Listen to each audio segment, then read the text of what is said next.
Okay, so for the bowling ball lab, this is how you want to set up your spreadsheet. Have your time in seconds over here. You should see some decimals because we're just measuring on stopwatches. On your next column, you should have position.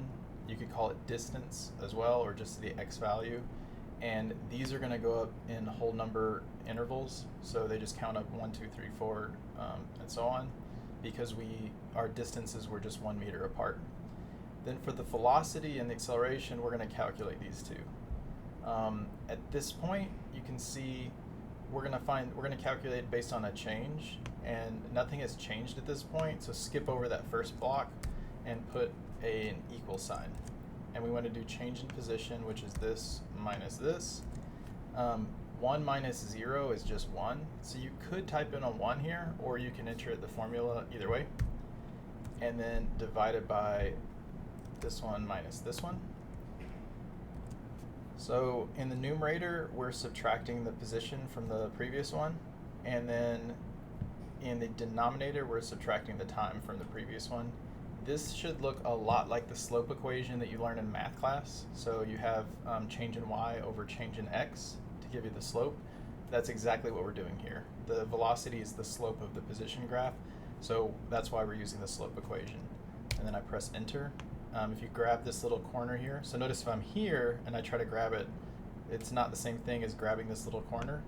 Drag it down, and then that calculates the velocity for me. You can reduce the number of decimals if you want with this button. Just kind of makes it look a little bit cleaner. And then for acceleration, that's based on the change in velocity.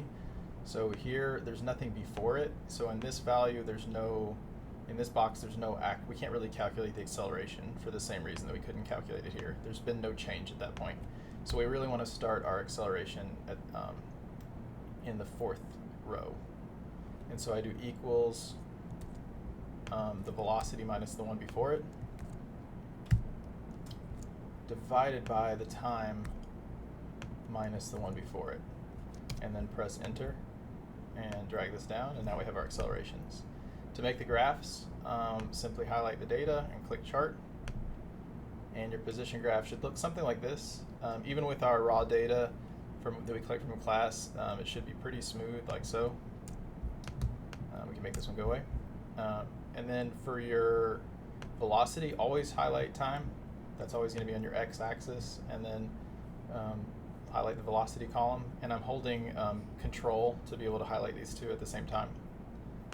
And then we insert a chart. Here I have mine going up. With raw data, this graph might look a little funky. You might have some kind of up and down things going on here. That's pretty typical. We're not expecting the data to be perfect at this stage. And then when you get to acceleration, your data should be looking, or I should say your calculations should be looking even more off, because any small errors we have in the time are going to turn into big errors by the time we calculate the acceleration.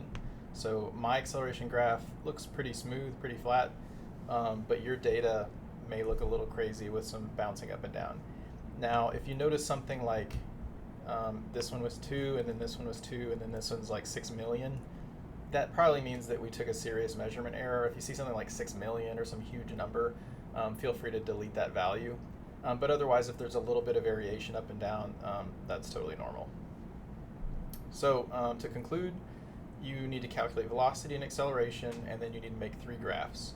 All of them will have time on the x-axis, and then your y-axis will be position, and then velocity, and then acceleration. All right.